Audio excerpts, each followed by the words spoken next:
CPDAC.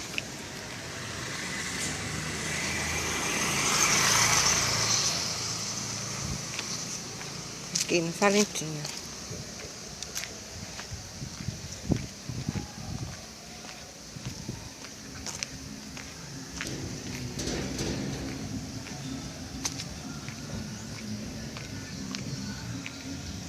Aqui tem agora um grande fluxo de veículos, que é também acesso para a UPA.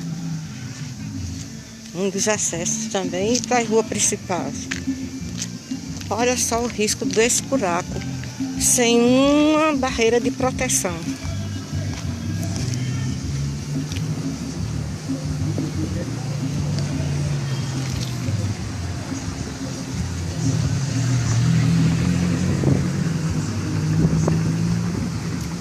Veja que absurdo o risco que as pessoas estão correndo aqui.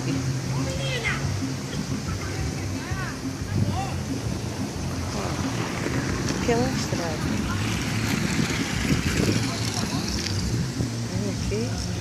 Aqui é o CPDAC.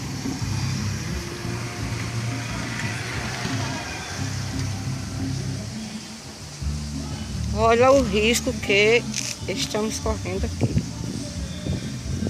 Qualquer um que dê uma sobrada, ou até mesmo de alguém cometer algum crime e jogar alguém lá dentro.